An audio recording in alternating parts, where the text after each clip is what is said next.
এখন দেখেন আমরা আসি কোথায়, এখন আসি কোথায়? এক বাক্যে আমাদের সারা ওয়ার্ল্ডে কোনো খিলাফা স্টেট নাই, তারপরে আমাদেরকে এরকম 57টা পিস পিস রাষ্ট্রে ভাগ করা হচ্ছে ওই খেলাফা রাষ্ট্রকে বাদ দিয়ে, এবং প্রত্যেকটা রাষ্ট্রের মধ্যে মোনাফেক শাসক বসায় দেওয়া হচ্ছে।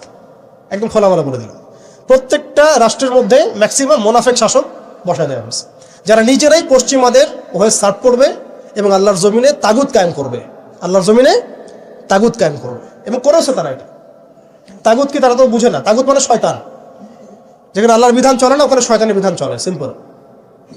এটা 1000 জন বুদ্ধিজীবী মিলেও যদি একটা সংবিধান লিখে আর সেখানে আল্লাহ বিরোধী আইন থাকে, সেটা তাগুত। সেটার নাম কি? তাগুত। এই তাগুত মানে শয়তান।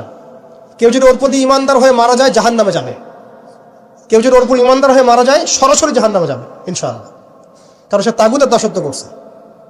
আর আমাদেরকে বলাই হয়েছিল ওয়ামা ইয়াকফুর বিত্তাগুত ওয়া ইউমিন বিল্লাহ ফাকাদ ইসতামসাকা বিল উরওয়াতিল ওয়াসকা লা ইনফিসামা লাহা ওয়াল্লাহু সামিউন আলিম।